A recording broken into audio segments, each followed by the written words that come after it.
All right, Alex, here is a clean analysis. I can't remember if there's a jerk on this. Yeah, there's a jerk, but it's a miss, but we'll talk about it. Okay, so clean. Um, if you watch your torso, there's like too much play at the bottom, right? So you're kind of rolling through that. So that's going to pull you a little bit. And either angle is probably okay, right? You could be here, right? Or you can be there.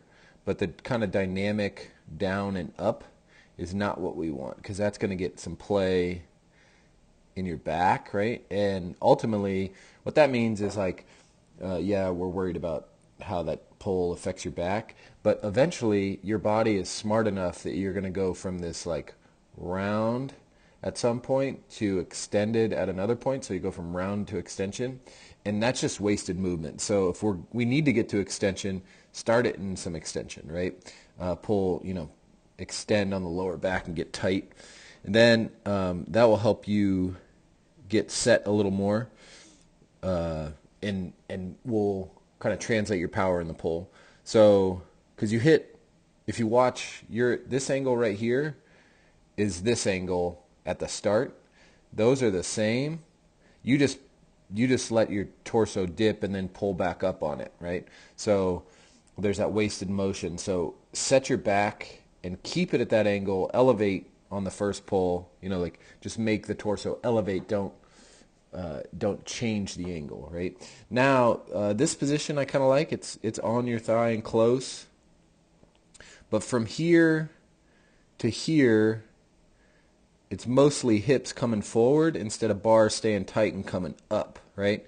So now you got this extension that's occurring like straight from your toes right here, and you're not going to be able to put much into the ground. You can see that it's all hips and no legs, right? So these should be just driving down instead of hips driving straight forward. So think about hips provide power, knees provide direction to the bar, right? Because this one now, you kind of flip it out and you see you jump back just a hair, and not much. Don't worry about the jumping back, but I want this impulse to go up, right? I need your head at this point to get like a couple more inches in the air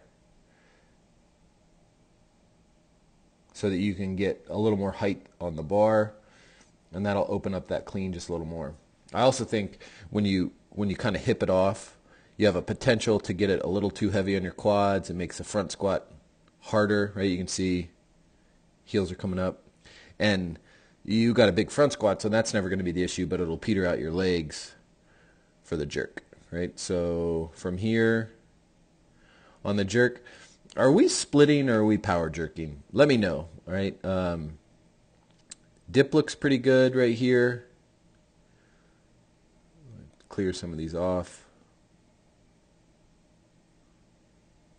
Now that's the drive, right? So the top of the clean and the top of the snatch should mirror the top of the jerk, right? So this is awesome. This drive right here. You're on 2 feet through a really good point. It's just a hard power jerk to make. I think power jerks have such a small margin for error that that's an easy made split. So if we want to split, let me know and we will make sure the split happens for you, because if you drive like this on a split, we're money, right? But drive, boom, right there, that extension, that's the same extension you should feel at the top of the clean and the snatch. So, so I like the extension. It just looks like your shoulders are a little tight, and we have to get so much like back extension, and this is, the angles aren't matching up. Ultimately, we want to have, the bar move straight to the into the spine, to the elbow, to the shoulder, to the spine, down to the hips, and we have so much play back and forth here. But that's an easily makeable split jerk.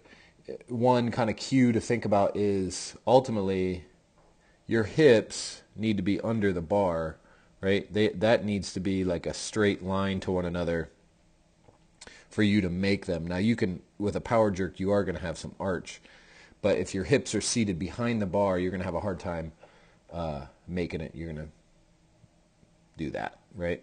So keep it up.